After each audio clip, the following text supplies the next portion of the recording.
Hastings, England. The winter of 1922. A quiet seaside town, and inside it, one of the most extraordinary games ever played. The black pieces belong to Alexander Alekhine, a Russian master still years away from the world crown he would one day seize. If a slow, beautiful game like this is how you'd like to fall asleep, take a moment to subscribe. There's a new one each week. Across the board sits Efim Bogoljubov, a powerful player and a great rival, holding the white pieces. The opening will be the Dutch defense. Black's fighting, stubborn answer to the queen's pawn. It is a long game, unfolding over more than 50 moves, in no hurry to reveal itself. Slowly, patiently, Black builds pressure across the whole width of the board, from one edge to the other. And then, near the end, a storm of pawns comes rushing toward the far rank. One after another, they threaten to become new queens, and White cannot stop them all.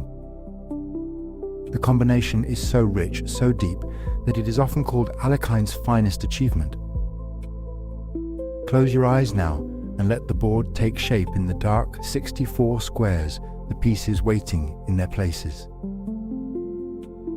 The board is set, and it is White to move. Bogoljubov reaches out and pushes his queen's pawn 2 squares to d4. A calm classical beginning. He wants the center.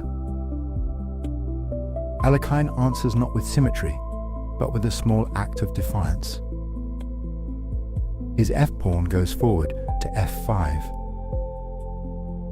The Dutch defense. Black stakes a claim on the king side and quietly promises trouble later.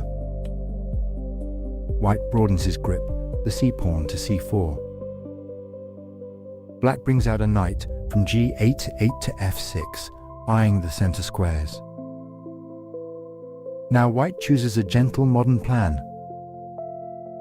The g-pawn steps to g3, opening a home for the bishop on the long diagonal. Modern analysis likes this best, the fianchetto, patient and flexible. Black replies in kind, a pawn to e6, freeing his own light bishop.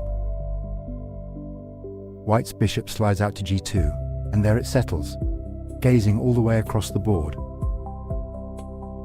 Then Black's dark bishop leaps to b4 and gives check. The white king must answer. A bishop comes to d2, quietly blocking the check. Alekhine trades it off at once.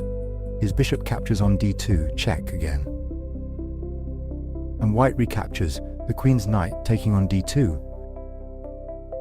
A small, even exchange. The position breathes slowly. Black develops a knight from b8 to c6. White brings his last minor piece into play, the knight from g1 to f3. Now the kings look for shelter. Black castles kingside, the king tucking away to g8, the rook swinging to f8. White castles too, his king to g1, his rook to f1. Both monarchs are safe, for now, behind their little rows of pawns. Black supports his coming plans with a modest pawn to d6. Let us see the whole board as it stands. It is a quiet, closed sort of position. Pawns face each other in the center. White's bishop on g2 rakes the long light diagonal, but Black's pawns on e6 and f5 stand in its way. Both sides have castled short. Both are still gathering their forces. The game will be decided not by a quick blow, but by whose plan runs deeper. White reaches for the initiative first. His queen swings out to b3. She eyes the diagonal toward Black's king and the tender square on b7. Alekhine, unhurried, tucks his king one step further into the corner, to h8. A small move, but a knowing one, clearing the g-file and stepping off the bishop's diagonal. White's queen shifts again, to c3, a strong central post. From there she watches the long dark diagonal pointing toward Black's kingside. Now black strikes in the center. The e-pawn advances to e5. Modern analysis calls this the best try. Black seizes space and prepares to expand. White meets it calmly, a pawn to e3, shoring up his d-pawn. And black begins on the other wing, a pawn to a5. A quiet gain of space on the queen side, and the finest move on the board just now. White answers with a pawn to b3, building a broad, restful chain. Now watch Alekhine begin a long, patient journey with his queen. She lifts from d8 to e8, stepping back before she steps forward. It looks modest. It is the first note of a melody aimed at the white king. White plays a pawn to a3, keeping black's knight off the b4 square. And now the queen sings out, from e8 all the way to h5. She joins the king side, leaning toward white's castled king, hand in hand with the coming pawns. White must be careful now. He pushes a pawn to h4 to blunt the advance and hold the g5 square. Alekhine leaps in his knight springs from f6 to g4. It sits boldly near the white king, threatening to land on e3 and to stir up the king's side. White counters with his own leap, the knight from f3 to g5. The two knights face off, deep in each other's territory. Black develops his sleeping bishop from c8 to d7, calmly ignoring the tension. Now a pause and a picture of the whole board. Black's king rests in the corner on h8. His queen glares from h5. A knight sits forward on g4, a bishop newly out on d7, a knight guarding on c6. Every black piece leans, ever so slightly, toward the white king. White is solid, but cramped knight on g5, queen on c3, bishop still on g2, rooks not yet joined. The tension gathers like weather. Someone must break it. White plays a pawn to f3, shooing the knight away from g4. But a colder, modern eye sees this as a small slip. Better, it is thought, was a thrust on the queen side, the b pawn to b4, seeking play of his own before black rolled forward. As played, white spends time defending and hands black the run of the game. The knight retreats from g4 back to f6, exactly where it is most useful. The finest square, the knight eyes the center and the coming break. White pushes again, f3 to f4, trying to jam the door shut. And here Alekhine makes the move that shapes everything that follows. The e-pawn drives on to e4. The center locks. Black's pawn on e4 is a spear buried in white's camp. It cramps white, it shelters black's pieces, and it stares at f3 and g2. Modern analysis marks it best, a pawn that will only grow more dangerous. White brings a rook to the center from f1 to d1, seeking a file that may one day open. Black takes a quiet moment, a pawn to h6, asking the white knight where it means to live. The knight steps back from g5 to h3. The best retreat, heading around toward f2 to guard the tender points near the king. Now black opens a second front. The d-pawn advances to d5. Black stretches across the whole board, pawns on e4 and d5 and f5, a wide and rolling wave. White regroups his other knight from d2 back to f1, joining the defense of the king. Alekhine begins to shuffle a knight toward a better home, from c6 to e7. White gains queenside space, a pawn to a4, fixing black's pawn on a5. The knight returns at once, e7 back to c6. The finest square again. For now it heads for the outpost on b4. White lifts a rook from d1 to d2, doubling and shoring up the second rank. And the knight lands from c6 to b4. A proud, unmovable horse deep in white's position, jabbing at c2 and a2 and d3. The finest square on the board, no white pawn can chase it away. White tucks his bishop back from g2 to h1. A strange, quiet corner for it, but it keeps the long diagonal alive, waiting for the day it opens. Alekhine repositions his queen, drawing her back from h5 to e8. She rests, re-aiming, ready to swing to either wing as the game demands. White doubles his heavy pieces the other way. The rook lifts from d2 to g2. He piles onto the g-file, dreaming of pressure against black's king down the road. Now Alekhine opens lines with a capture, the d-pawn taking on c4. The best moment to strike, prying the queenside apart. White recaptures, the b-pawn taking back on c4.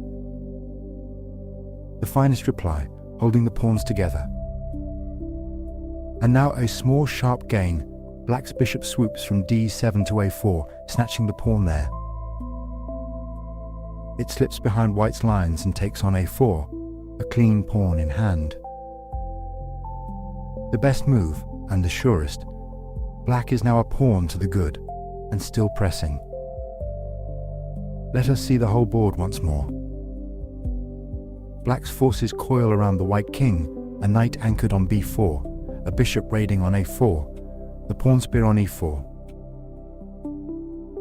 The queen waits on e8, the king safe in the corner on h8, and knight poised on f6. White is tangled, bishop buried on h1, rook on g2, knights on h3 and f1 hunting for air. The whole position leans black's way, like a hillside about to give. White tries to untangle, the knight stepping from h3 to f2. It reaches toward the e4 pawn and the light squares, looking for something to hold. Black calmly withdraws his raiding bishop from a4 back to d7, pawn pocketed, piece safe. No hurry. Alekhine keeps every thread taut and lets white strain against them. White shuffles his other knight back into the fray, from f1 to d2. He gathers his pieces toward the center, trying to breathe, trying to blunt the pressure on e4. And there the knight comes to rest on d2, as white braces for the storm still building around him. Black is to move, and a pawn steps quietly forward to b5. It leans against the white pawn on c4, asking a small question in the corner of the board. White answers by drawing a knight back from f2, home to d1. A modest square, but from there it guards the soft points around the white king. Now black's other knight leaps in to d3. Deep in the white position, planted like a splinter that cannot easily be pulled out. White's rook swings down the open file and takes the pawn on e5. A pawn in hand, but far from the storm that is gathering. Black pushes again. The pawn goes to b4. And now it touches the white queen on c3. The queen is attacked. She must move, or be shielded, or be given away. But white has a blow of his own. The rook drives on to a8 and takes the black rook. Rook for rook in the far corner.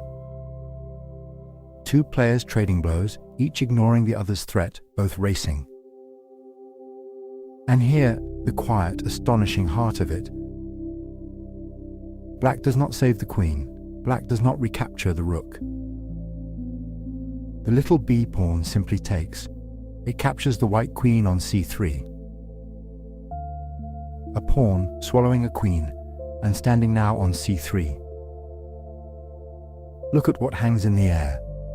White has taken a rook far away on a8. Black has taken the queen with a pawn, and that pawn is one step from turning wild. White strikes back.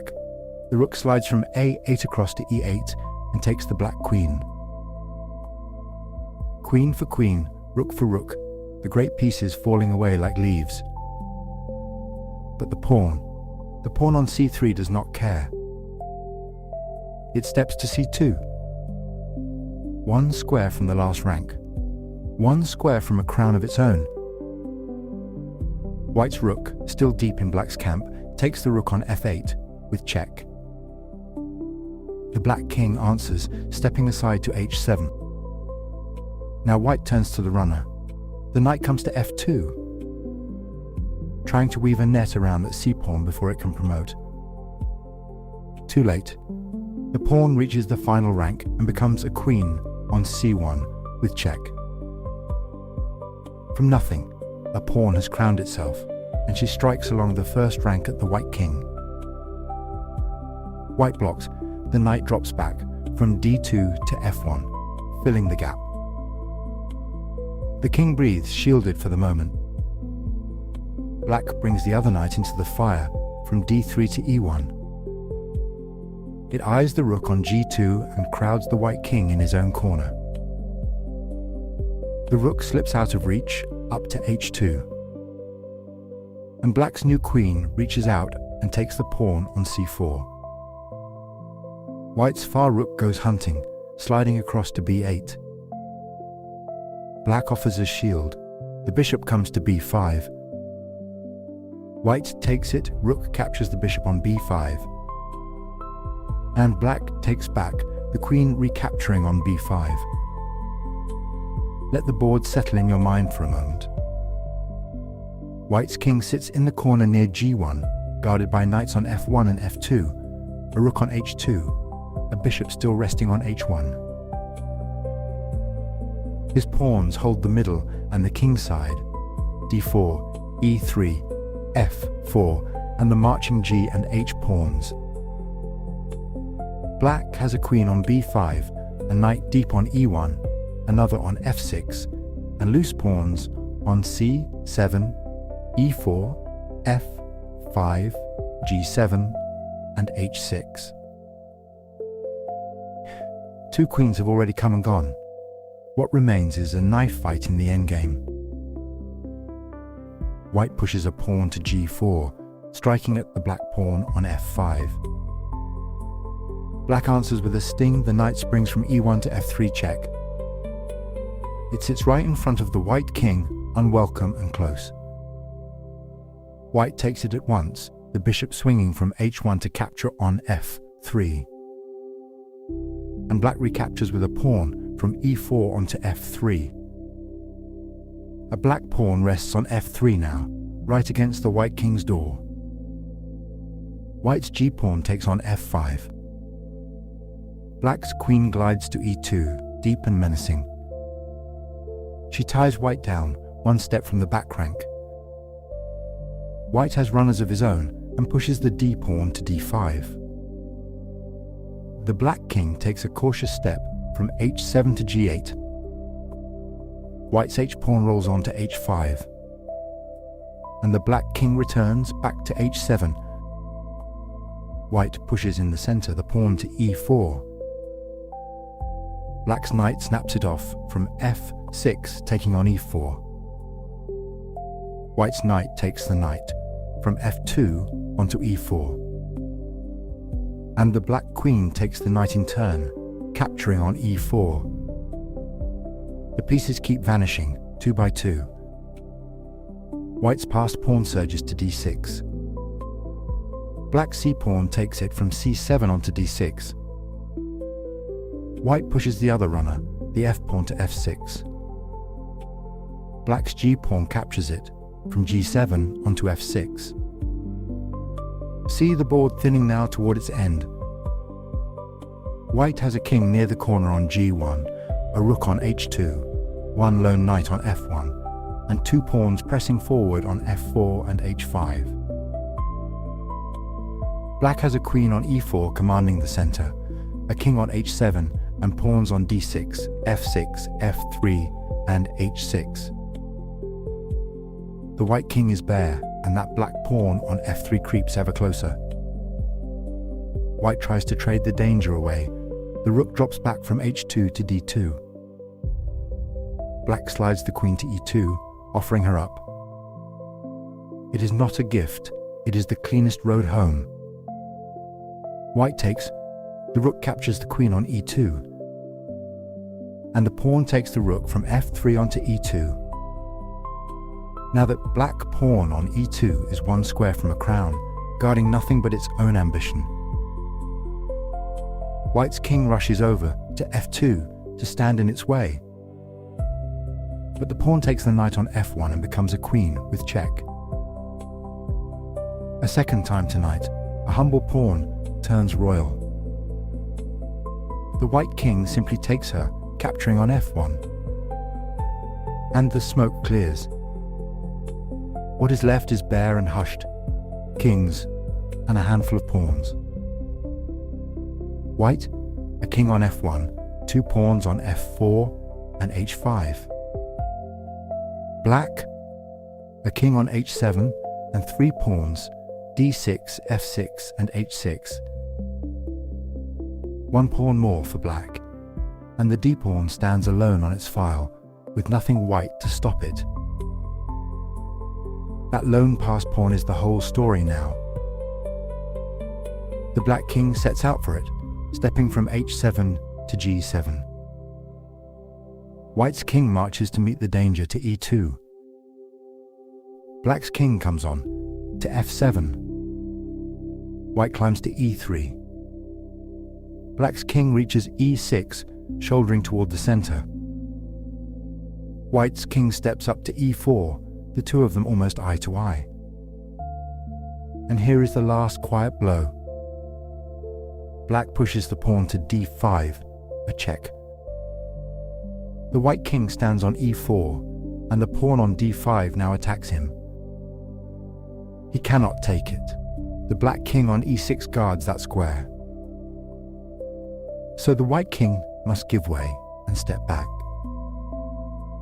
And once he steps back, nothing on the board can catch the d-pawn. It will run down the empty file, shielded by its own king, and become a queen. White has seen it too. There is no need to play it out. A pawn began this, a pawn ends it. 2 queens were born from nothing and given away, rooks and knights spent like coins, all to clear a path for a single walking pawn. That was the idea, hidden from the very start, a vision that saw past all the wreckage to this one bare winning square. And so it is finished. The board is still. The kings stand close in the center, the last pawn poised to cross. Let it rest there, just as it is. Nothing more needs to move. And there the board rests, the last move made, the story complete. Nothing more to solve now. The pieces stand where they finished, and they can stay exactly there. Let the squares soften, the lines of the files and diagonals loosen and blur. The kings, the rooks, the quiet pawns, all of it fading slowly into the dark. You don't need to hold the position anymore. Let it go. The board dissolves, edge by edge, until there is only the dark and your slow, easy breathing. A beautiful game remembered, and now set gently aside. Rest well. Good night.